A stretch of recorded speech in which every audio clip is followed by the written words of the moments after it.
Hey guys, what's going on? It's a Blockbull right about now, bringing you the latest episode to the channel. Now we're just over on cryptobubbles.net, and you can see here we're on the monthly tab. So Ape is up over 105% on the monthly.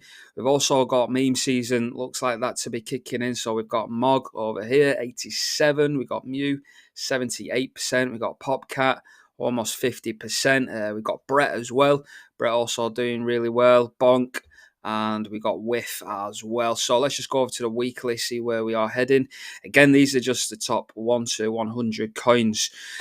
We have got Ape. Ape's doing better on the weekly than it was on the monthly. And then we've got Dogecoin. Mew again doing really well.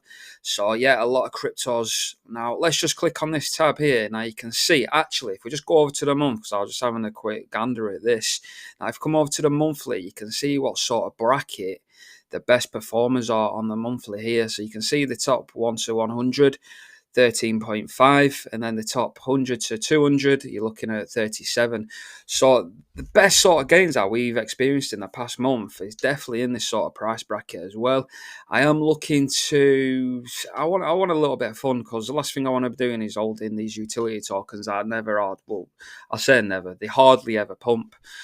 So I've just been having a look. I've been actually, analysing and, doing some research myself, see what other sort of utility tokens are due to move. However, VRA is looking really good at the moment. Isn't quite a meme coin, but it is in the entertainment industry because, like I said in the previous video, we highlighted that they have got that proof of view patent as well, so there is verifications on the views. And like I said, I believe video content marketing is king for any business, any brand, any corporate institution, etc., if they want to drive adoption and traffic. Okay, so let's just have a look on the charts as well. Now, first and foremost, I've actually got gold up because gold is at a historic all-time high. You can see where we've been up to. We've been up to $2,740 per ounce. That is remarkable, guys. So this is on the daily time frame as well. So again, gold just keeps setting all-time highs. Now, you tell me that we're going to be going into a massive liquidity crisis without telling me. Now, the number one institutional sort of hedge for corporates, etc., enterprises is going to be gold, isn't it? It's a natural hedge for inflation. So gold doing really, really well. Now, we'll just filter through. Silver has also been running up nicely. You can see here where we actually ran into a little bit of resistance. Again, this has probably been highlighted on the weekly as well. So we'll go over to the weekly. You can see where we had that resistance. Last week, we cracked resistance, and it looks like we're going to be taking the next leg up. Now, silver's got a long way to go up until the all-time highs around, I'd say, $49.50 per ounce for silver. So silver is remarkably undervalued. But I want to bring your attention to this post as well. XRP Queen, here you are. So we've got all this to look forward to this week. So number one, we've got the BRICS Summit. So 2024, so that's October the 22nd till the 24th of this week. So that's taking place in Kazan, Russia. We've also got simultaneously, we've got the Swift event, the SIBOS in 2024. So there'll be a lot of content surrounding this Swift event as well, because they bring in, I think they're partnered with like tens of thousands of banks, aren't they? I forget the exact figure, but it's around that sort of 10,000, 11,000 mark. If I can remember from my research, which I conducted in the previous cycle, they are working with a lot of banks or Swift. So they like to facilitate all the messaging services. Now, XRP was very, very concerned when Ripple XRP came on the scene, because ultimately they could undermine and actually transfer value a lot more quicker, a lot more fluidity, and the finality of the transactions are ultimately greater. Again, you can include XRP in the payload as well with the Ripple technology, unlike Swift, where it's just a messaging service. And that's why Swift needs these Nostro accounts in order for currency exchanges, whether it be the euro, the dollar, the British pound, Japanese yen, etc.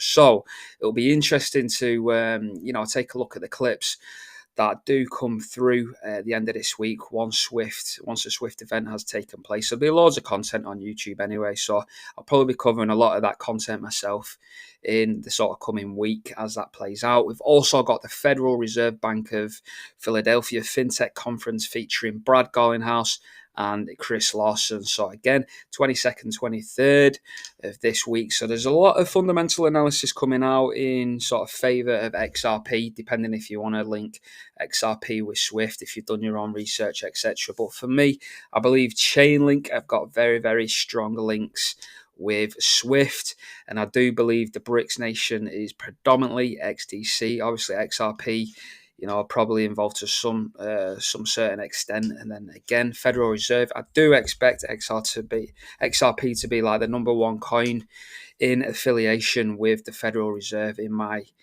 humble opinion. So that's where we are, guys. Now let's take a look at XRP whilst we're on it with Swift, and we got that conference as well coming on. So again, this is XRP. This is on a weekly time frame. So just to highlight for you guys that are new to the channel, we've got the vertical Bitcoin halving lines in here. So these mark out the Bitcoin halving event in each and every cycle, which happens every 4 years. Then the yellow line will be the closest Monday to the US elections. Very, very close together. Again, we've got this yellow line, US elections. Historically, crypto hasn't really got moving significantly. Well, XRP in particular hasn't really got going until after the US elections. So we've still got the best part of a week or two in order to accumulate XRP. Now, initially in this first cycle, this was the first super cycle down here that XRP actually experiencing. You can see here, I would say 35 weeks you want to be getting in, and that would mark the end of the apex. I'd say 36, maybe, 36 bars. That's when XRP begins its ascent anyway to the moon, in my opinion. And exact same happened here. If I just borrow this one here. Now, initially, XRP did get moving a little bit sooner than the 36 weeks. However, what happened is once we ran up after the US elections, we did have this violent pullback down here. And again, I've mentioned in previous videos how we actually like to test the price of where XRP was on the day of the Bitcoin halving. Okay, around there. So this is exactly what XRP did. It was a fake out to the upside.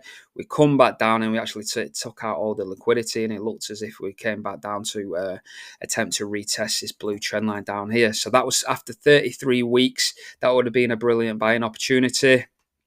Again, after US elections, if it was to apply the same sort of logic here, you'd be loading up around the week commencing 9th of December if you didn't want to leave it too late and you wanted to catch this sort of first impulse. That's just if history repeats. But however, I feel like this was an ordinary cycle here. Again, I believe we're going into a super cycle here just because we're going to the tip of the apex, similarly to here. So I do believe it will play out to the end of the year, and we're probably looking at the first week in January, in my opinion, before we do really get moving, which would be, like I said, the first week in sort of January, in my opinion. So there we have it with XRP looking really good. If we do go into the daily, quickly go into the daily, you can see what I'm expecting here, because we've seen this sort of supply and demand zone here, which has been an accumulation, which has been playing out, I would say, from around 4th, 5th of October of this month. So for the past sort of 2 weeks, we have broken out and we have been retesting again. We are grinding up on this trend line now, so we are literally just awaiting an explosion to the upside, in my opinion, in order to actually retest the top of this sort of this macro resistance up here around 61. Again, the further we get along, guys, the further along this is going to pinball and obviously consolidate into a tighter range. But so far, we're looking at about approximately 12%. So target really is about 61, 62 cent in the interim. I did mark out these other 3 targets as well. So this is what happened after the last 2 or 3 full moons. We just had a full moon recently, so anytime we do get a full moon, guys, I'm not into astrology as much as some others, but I do strongly believe, like JP Morgan, He basically coined that phrase that multimillionaires don't pay attention to astrology, but billionaires do. And if you're going off full moons, etc., do you know what I mean? I just thought it was a little bit of fun anyway. But usually after full moon, we do rally somewhere between 10 and 15%. So again, that would be a sort of realistic sort of price action that we would see in the interim. Okay, so now we've covered XRP. Let's have a look. I'm going to touch on XDC briefly, just because, again, it's biggest holding in the portfolio. So this can continue to play out as we are. We are on the daily. Let's just go on to the weekly, just so we get a much broader picture of what's going on. In my view, it's a lot easier to chart in that way. Again, the apex is still in contention, so again, we're still not out of the woods. I would like XDC to fall, just so then I'm not a little bit paranoid going forward, thinking we didn't quite retest the apex of the wedge. Having said that, that would be a brilliant opportunity for the market makers to leave a lot of capital on the sidelines now. That could be the case. So there is a case for pulling back into the apex, and there's also a case for not revisiting this price action in order to keep a lot of sideliners with capital looking to enter the market, if that makes sense. But some fantastic targets for XDC in the plans as well. We've got the XRP plan and the XDC plan as well. So that will have all your targets, interim sort of targets, and then your sort of final destination. It'll have your dates on there as well, when you can exit the market, because the last thing you want to be doing is being used as cannon fodder and exit liquidity for the rest of the market, guys. So make sure you stay ahead of the crypto landscape with the plans. Okay, so that's XDC. I'm going to touch on Gala, okay, because those of you that have been following the YouTube channel, those of you that are subscribed, I am in Gala up until around the 20th of December, I would say, before XRP really gets going, in my opinion. If XRP gets going sooner, that's fine. I still believe Gala will keep pace with XRP up until at least the end of the year, and then XRP is just going to go absolutely berserk. And obviously like coins like XDC as well, which have barely moved. Again, the apex is still in contention here, so we might not get that burst to the upside, because I did post a tweet, I think it was yesterday, with a question mark. I may be able to find it, but you guys can go through the feed over here. Bitcoin looking really good as well. Bitcoin hash rate hits new all-time high. Again, the market is at the beginning of a bull cycle. Now, this was it. I put God candle pending next week. So that's a question. I'm not saying we're going to get a God candle, but ultimately, whether it's this week, next week, I would imagine around sort of the US election time, we would see around that sort of 6 cent area, which would put us at about 160%. Okay, so I'm hopeful for this. Again, it looks as if we're losing the station, but again, we're still not out of the woods, because we could see a retest down here, so somewhere down here, before we do get that moonshot. However, again, similarly to the other coin XDC, we could leave a lot of sideliners, a lot of dry powder on the sidelines here, like capital looking to enter the market on the tip of the apex. Now, the market may not be kind. The market may just think, you know what, I'm running up here. We've got enough volume coming into the markets. We don't need to actually trigger these buy orders. Okay, so Gala could really get going now. It's looking really good. So where did I say around that sort of 6 cents? So this is just a fractal copied from the sort of previous cycle. Yes, this fractal it's not going to play out identically. I know that. However, it's for illustration purposes. So what it does do is identify key sort of levels, and then what we can do is marry it up. So you can see these let me just highlight this a little bit better, so you can see this sort of accumulation range down here. So that would be nice, because what would that do then? That would actually rest pretty well on top of that sort of. Again, we're looking at this sort of order block as well, which would also coincide with this sort of first impulse to get up to that sort of 6-7 cent region, which would be beautiful. And then obviously we would be looking at cracking these sort of weekly highs here, which was set back in March of this year, again around 8 cent. Once we crack 8 cent, you can see how Gala really gets moving, and I believe we'll run straight up to all-time high there.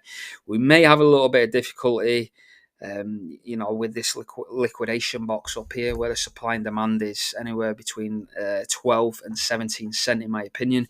But I believe Gala is just going to run riot. And the reason being is because we do get a pullback in the new year. Again, fractals don't account for wicks, so there's a good chance we will wick into this sort of order block into the new year once we do sort of correct before the next sort of rally to the upside. Okay, so that is Gala. I think I'm going to wrap it up, guys. I've got plenty of information to come this week, guys, so make sure you sub, like, share, do what you got to do as always. Anyway, I've been the Blobble. I shall see you in the next one. Blobble, over and out.